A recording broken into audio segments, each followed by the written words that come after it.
వెళ్ళడానికి కనుచూపు మేరలో ఎక్కడా పొడి నేల లేదు కాబట్టి ఇంకో ప్లాన్ వేయాలి. సర్వైవల్లో కీలక విషయాల్లో ఒకటేమిటంటే ప్రిపరేషన్. మనం ఉన్న జాగ్రఫీని ముందు అర్థం చేసుకోవాలి. ఎవర్గ్లేడ్స్లో ప్రాథమికమైన ఐలాండ్ ఎత్తైన నేలేనని, అది పడమరలో ఉందని నాకు తెలుసు. నా వాచిని ఒక కాంపాస్గా ఉపయోగించి దాన్ని తెలుసుకోవడమే ఇప్పుడున్న మార్గం. నేనిప్పుడు అదే పని చేయబోతున్నాను. ఒకవేళ సూర్యుడి వైపు చేయి చూపించి గంటలు లెక్క పెట్టాననుకోండి, అది అక్కడుంటే సగం దూరంలో ఉంటే సౌత్లో 12 గంటలు, అంటే సౌత్ అటుందన్నమాట. వెస్ట్ వచ్చేసి ఐలాండ్ ఎత్తైన నేల ఆ దారిలో ఉంది.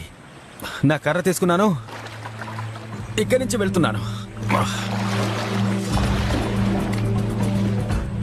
నేనిప్పుడు పడమరకి వెళ్ళాలి. నా బేరింగ్ని అంటి పెట్టుకుని ఉండడం చాలా ముఖ్యం. ఇక్కడ చాలా సులువుగా దారి తప్పి ఇక్కడిక్కడే గుండ్రంగా తిరిగే అవకాశం ఉంది. స్వాంప్స్ డిసోరియంటేటింగ్ గా ఉంటాయి, కానీ నా విలువైన శక్తిని నేను వేస్ట్